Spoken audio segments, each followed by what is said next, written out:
এত জনগণের আওয়াজকে আদালত কণ্ঠরোধ করবে এটা আমরা আশাবাদী নয়। সেজন্য আশা নিই আমরা আগামীকালকে আবার আসব, বাকি দেখা যাবে ইনশাল্লাহ সময় কথা। মানুষ ব্রিগেডে আসবেন সেটা প্রশাসন, সরকার এবং সব মহলই ভয় পেয়েছে।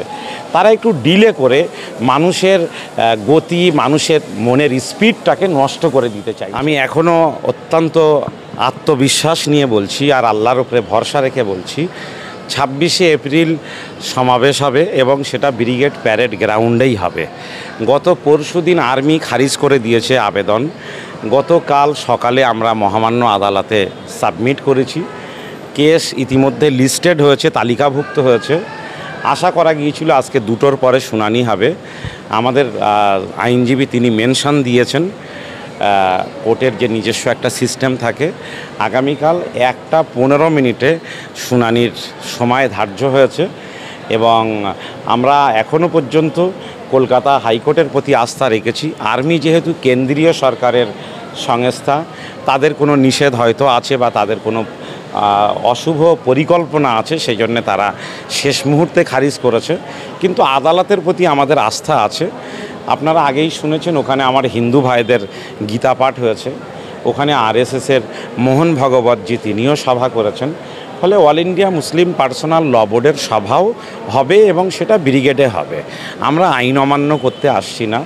আমরা আমাদের যে সাংবিধানিক অধিকার, সেই অধিকার যে খর্ব হচ্ছে, ধর্ম পালনের অধিকার, ধর্মস্থান পরিচালনা করার অধিকার, ধর্মস্থান গড়ার অধিকার, এই যে অধিকার আমাদের সংবিধান দিয়েছে, সেই অধিকার যে খর্ব করার চেষ্টা চলছে, তার বিরুদ্ধে বলিষ্ঠ আন্দোলন এটা হবে। আর এই আন্দোলন করার অধিকার ভারতবর্ষের সংবিধান আমাদের দিয়েছে। আজকের হাইকোর্টের নিজস্ব কি নিয়ম আছে জানি না, যখন দেখা গেল যে তালিকাটা অনেক লম্বা, তখন আবার নতুন করে আজকে আমাদের আইনজীবী মেনশন দিয়েছেন। মেনশন কি সেটাও আপনারা ব্যাখ্যা করতে বললে আমি পারবো না ব্যাখ্যা করতে, আমি আইনের ছাত্র নই। কিন্তু তারপরে যেটা এসেছে আগামীকাল 1:15 আপনারা সবাই আসবেন, আমরাও থাকবো এখানে। বুক ভরা আশা নিয়ে আছি, যতক্ষণ কিছু না হবে ততক্ষণ কলকাতা ছাড়ছি না আমি। আমাদের মহামান্য হাইকোর্টের প্রতি আস্থা আছে যে আমরা ন্যায় বিচার পাব। হাইকোর্ট তো আর আর্মি হেডকোয়ার্টার নয়, এখানে মানুষের মৌলিক অধিকার যাতে খর্ব না হয়, মহামান্য আদালত সব অবস্থাতেই দেখেন এবং এটাও দেখবেন, আমার আত্মবিশ্বাস।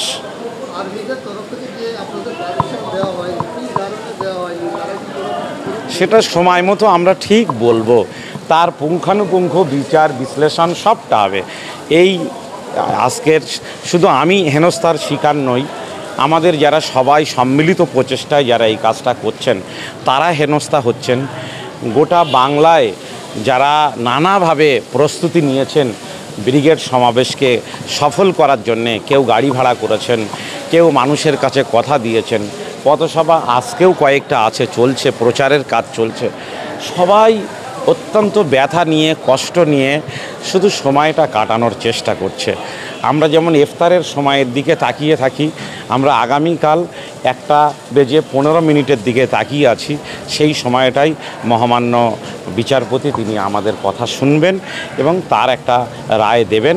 আবারও আশা করছি সে রায় ব্রিগেড সমাবেশের পক্ষে হবে, সে রায় সাধারণ মানুষের সাংবিধানিক অধিকারের পক্ষেই হবে। আপনারা কালকে মোহাম্মদ সেলিমের একটি ভিডিও অনেকেই দেখেছেন। মোহাম্মদ সেলিমও বলেছেন যে বড় বড় সভাগুলোর ক্ষেত্রে এই ধরনের সমস্যা আর্মি পুলিশ তারা তৈরি করে এবং শেষ মুহূর্তে তারা অনুমতি দেয়। আমার মনে হয়েছে এটা মনে হওয়া কথা যে এত মানুষ ব্রিগেডে আসবেন, সেটা প্রশাসন, সরকার এবং সব মহলই ভয় পেয়েছে। তারা একটু ডিলে করে মানুষের গতি, মানুষের মনের স্পিডটাকে নষ্ট করে দিতে চাইছে।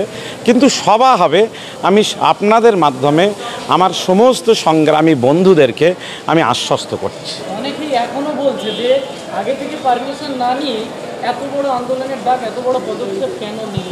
যারা সভা সমিতি করেন তারা জানেন যে সব পারমিশনের জন্য আবেদনটা ঘোষণা হওয়ার সাথে সাথে জমা হয় এবং পারমিশনটা সব অনুষ্ঠানেরই, কেবলমাত্র শাসক ব্যতিক্রম, বাকি সব প্রোগ্রামের আবেদন বা অনুমতি শেষ মুহূর্তেই মেলে। যারা বলছেন তারা হয়তো খুব বেশি প্রোগ্রাম করেন না, কিন্তু আমি 1996 সাল থেকে এই কলকাতার মাটিতে কত শত প্রোগ্রাম করেছি। আপনারা যারা জুনিয়র সাংবাদিক তারা হয়তো জানবেন না, কিন্তু বড়দের কাছ থেকে আপনারা খবর নিলে বুঝতে পারবেন। সেই আত্মবিশ্বাস নিয়ে বলছি। আর মানুষও যে আমাদের প্রতি সেই বিশ্বাসটা ভরসাটা রেখেছেন, তাদেরকে আমি আশ্বস্ত করানোর জন্য চেষ্টা করছি আর এই কথাটা বলছি। আমি জানি না অল ইন্ডিয়া মুসলিম পার্সোনাল ল বোর্ড কেন আমার মতন এরকম একটা দুর্বল, কম যোগ্য, অযোগ্য মানুষকে এই দায়িত্বটা দিচ্ছেন। গতকাল অল ইন্ডিয়া মুসলিম পার্সোনাল ল বোর্ডের যিনি সর্বভারতীয় জেনারেল সেক্রেটারি, তিনি লেটার হেডে লিখে, আমার নামে লেটার হেডে লিখে একজন মেম্বার হিসাবে এই মহামান্য আদালতে এই ধরনের একটা গুরুত্বপূর্ণ মামলায় অংশ নেওয়ার জন্যে তিনি দায়িত্ব দিয়েছেন। সেটা ল বোর্ড কেন নিচ্ছেন আমি জানি না। যাদের মনে হচ্ছে যে কামরুজ্জামানকে এই দায়িত্ব দেওয়া উচিত হয়নি, আমি তাদের অনুরোধ করব যে আপনারা একটু ল বোর্ডকে বলুন। আমার মাথা থেকে যদি আপনাদের মাথায় দায়িত্বটা যায়, আমি অন্তত খুশি হব। আমি শিক্ষা নিয়েই থাকি, আমি সাধারণ মানুষের কোথাও স্বাধীনতায় হস্তক্ষেপ হলে চিৎকার করি। আমাকে ছোট ছোট কাজগুলো করতে দিন। যারা কলকাতায় বড় বড় সভা সমিতি করেন তাদের কাছে অনুরোধ করব যে আপনারা এই দায়িত্বটা আপনারা পালন করুন।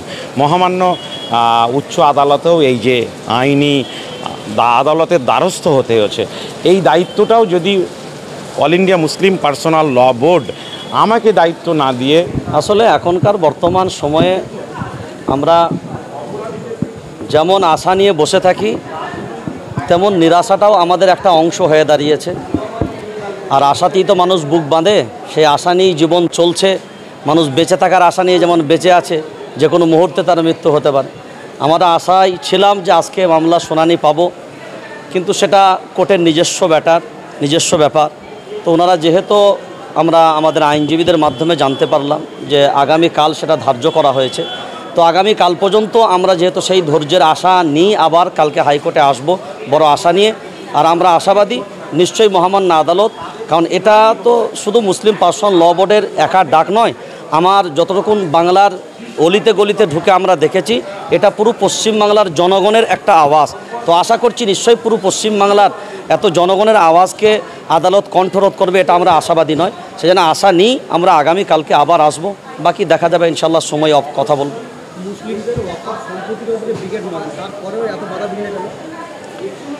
সেই রকম ইতিহাস খুঁজতে গেলে তখন ভারতবর্ষের সব ইতিহাসগুলো যদি তুলে ধরা হয়, তাহলে তো আর একটা গ্রন্থ, আর একটা ইতিহাস নতুন করে রচনা হবে। এটাই তো বর্তমান সময় এইরকমই বলে, যার শিল তার নোরা তারই ভাগে নাতের গোড়া। এটা প্রচলিত আমাদের বাঙালিদের একটা প্রবাদ বাক্য আছে এটা। তো এটাই আমাদের বর্তমান সময়ে শুধুমাত্র আমি একটা দিক মনে করতে পারি যে যদি আমাদের ভিতরে একতা ও নিজেদের ভিতরে ভ্রাতৃত্বের বন্ধনটা মনে হয় মজবুত থাকতো, তাহলে আশা করি এই সমস্ত অন্যায়ের বিরুদ্ধে লড়াই করাটা আমাদের সকলের জন্য অনেক সহজ হতো। আমরাই আমাদের জায়গায় ঐক্যবদ্ধ হতে পারছি না, যার কারণে আমাদেরকে এক এক রকম এক একবারে পিছিয়ে যেতে হচ্ছে। এটাই আমাদের জন্য দুর্ভাগ্যজনক।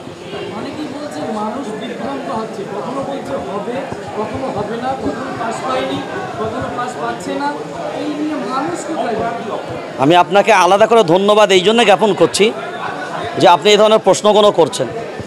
যারা আন্দোলনের সাথে জড়িত, যারা আন্দোলন করে বড় হচ্ছে, তারা একটা জিনিস মাথায় রাখে, আমাদের একটা সভা করাটাই তো উদ্দেশ্য নয়, আমাদের লড়াইটাই হচ্ছে সবথেকে বড় উদ্দেশ্য।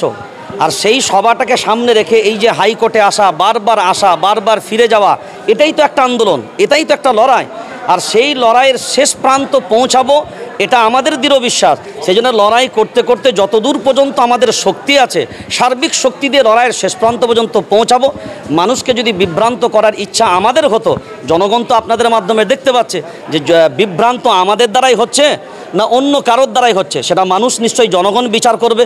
আমরা তো ফেস টু ফেস প্রত্যেক দিন যা হচ্ছে আপডেট জনগণকে দিচ্ছি, কারণ এই আন্দোলনে আমরা হয়তো একটা নগণ্য কর্মী, ঠিক কথায়, কিন্তু আসল এই আন্দোলন, আমি আবারও বলছি, বাংলার আপামর জনতা, পুরো জনগণের আন্দোলন। সেজন্য এই আন্দোলনকে রদ করা, কণ্ঠরোধ করা আশা করছি কেউ পারবে বলে মনে হয় না।